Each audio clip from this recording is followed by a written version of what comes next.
Hi, Mark. My Chinese name is Li Yuying. My English name is Emily. My student number is S06411014. I'm a freshman and I major in English department. Today, the title is How Adaptive Clothing Empowers People with Disabilities, and the speaker is Mindy Scheier. I love fashion. I actually go to bed every night thinking about what I'm going to wear the next day. Clothing transforms me, defines me, gives me confidence. You may not feel the same way about fashion, but I bet you have a favorite t-shirt or a pair of jeans that transforms you, makes you feel good, makes you feel confident, makes you feel like you. When I was younger, I wanted to be Betty Johnson. I thought we were kindred, crazy hair spirits together. I did go to fashion design. I worked in the industry for years and I love it.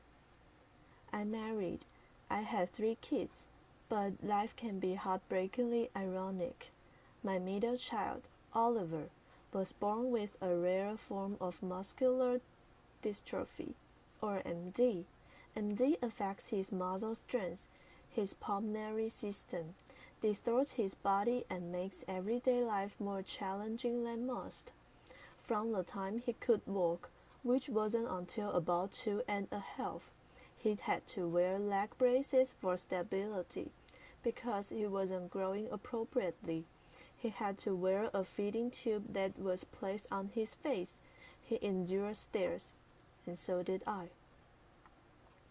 But my husband Greg and I told him that no matter what, he was just like everybody else.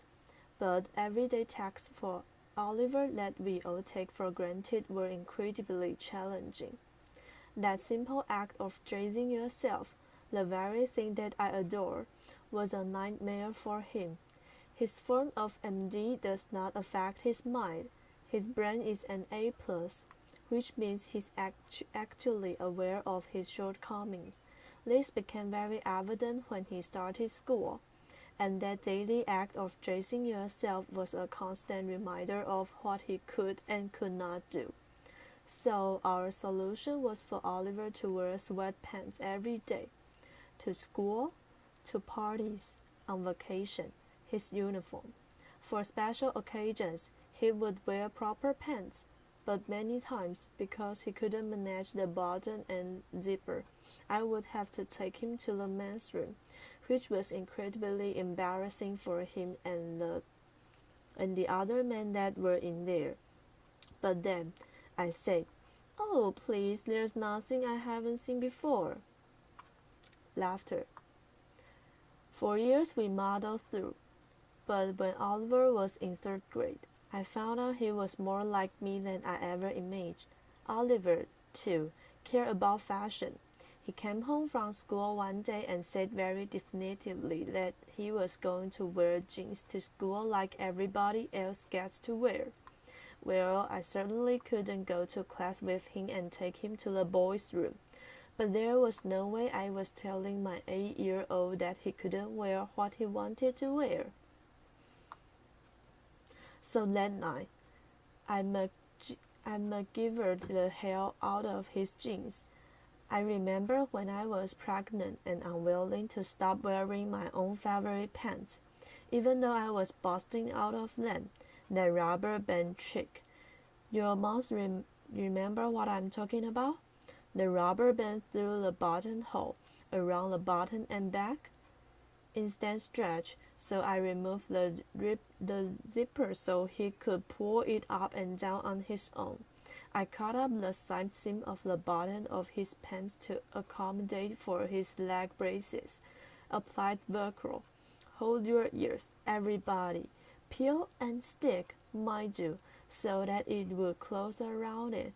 When I showed Oliver my arts and crafts project, he absolutely beamed.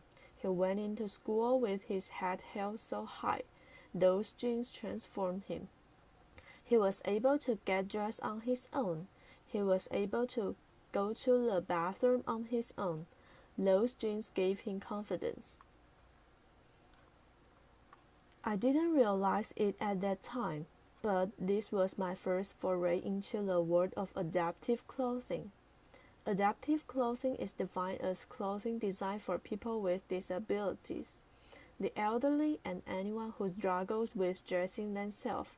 Adaptive clothing did exist, but it was missing that mainstream fashion component. It was very medicinal and very functional but not stylish. And that's a huge problem, because what you wear matters. Clothing can affect your mood, your health, and your self-esteem. Now, being a fashion lover, I've known this forever, but scientists actually have a name for it. It's called enclosed cognition, the co-occurrence of two factors: the symbolic meaning of clothing and the physical experience of wearing the clothing, both of which have a direct correlation to how you feel about yourself. There's actually a professor in the UK by the name of Karen Jane Pine. She wrote a book called Mind What You Wear: The Psychology of Fashion. She states in her book that when you put clothes on, you adapt the characteristic of what you're wearing, whether you realize it or not. That's why you feel like a rock star when you put on those perfect fitting jeans. That's why you feel invincible when you put on that power suit. And that's why you feel beautiful in that little black dress. But that's exactly why Oliver feels so isolated when he couldn't wear what he wanted to wear.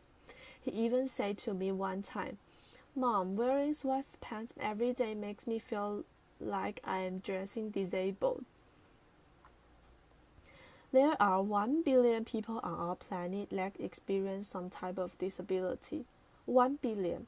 If 10% of the billion experience clothing challenges, that's an enormous amount of people that may not be as confident, as successful, or even as happy as they could be. The morning after Oliver left for school wearing those jeans, I realized that I could do something about that, and so I did. In 2013, I founded an organization called Runway of Dreams.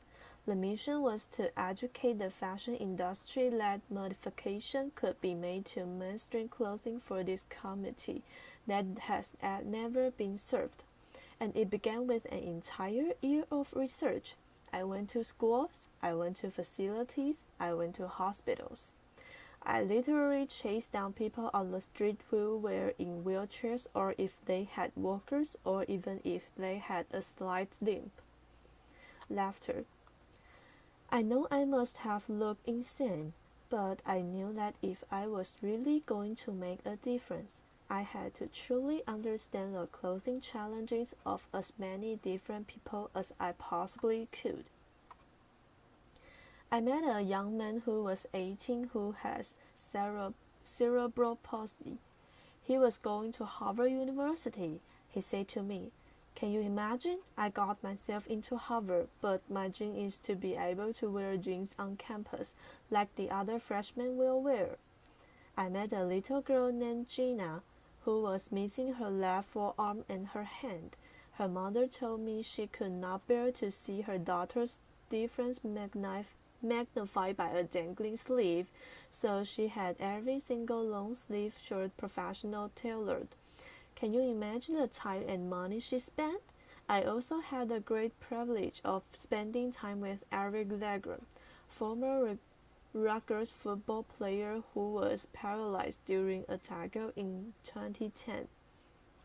I had, at this point, seen some unfathomable things, but this, by far, was the most heart-stopping.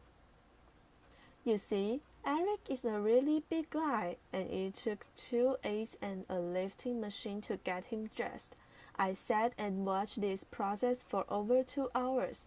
When I expressed my shock to Eric, he looked at me and said, Mindy, this is every single day. What can I say?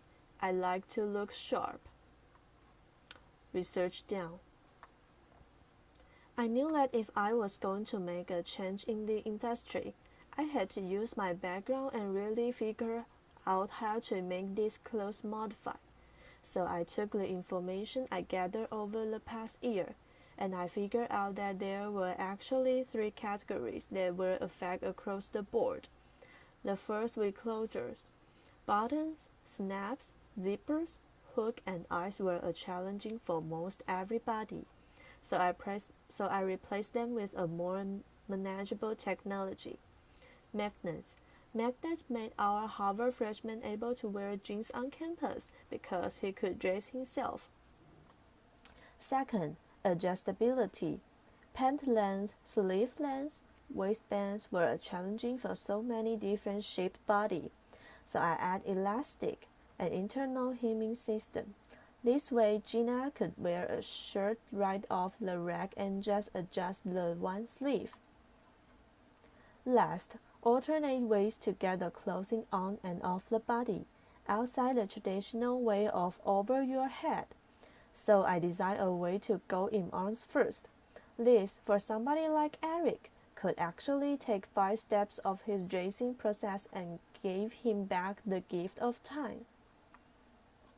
So I went out. I bought clothing right off the rack. I sat at my kitchen table, ripped them apart, did prototype after prototype, until I felt I had great modification, and then I was ready for the big leagues, the fashion industry. Rather than designing my own collection, I knew if I was really going to make a difference, I had to go mainstream.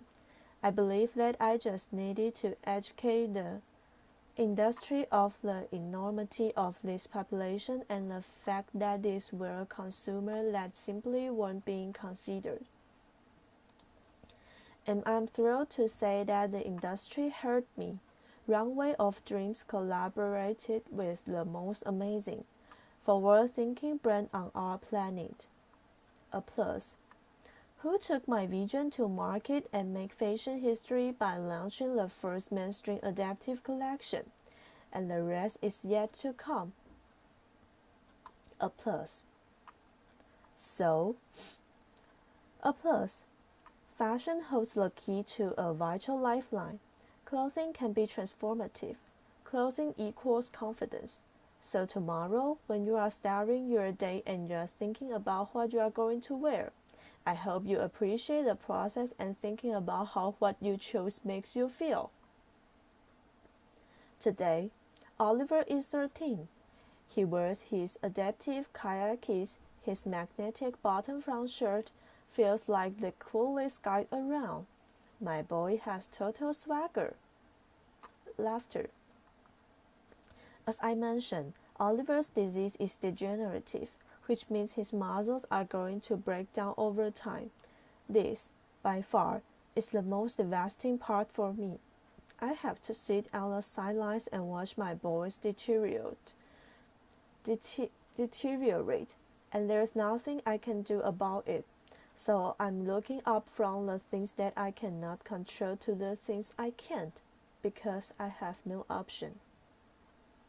And so I'm looking up, and I'm asking the fashion industry to look up, and now I'm asking all of you to look up too. Thank you. Applause.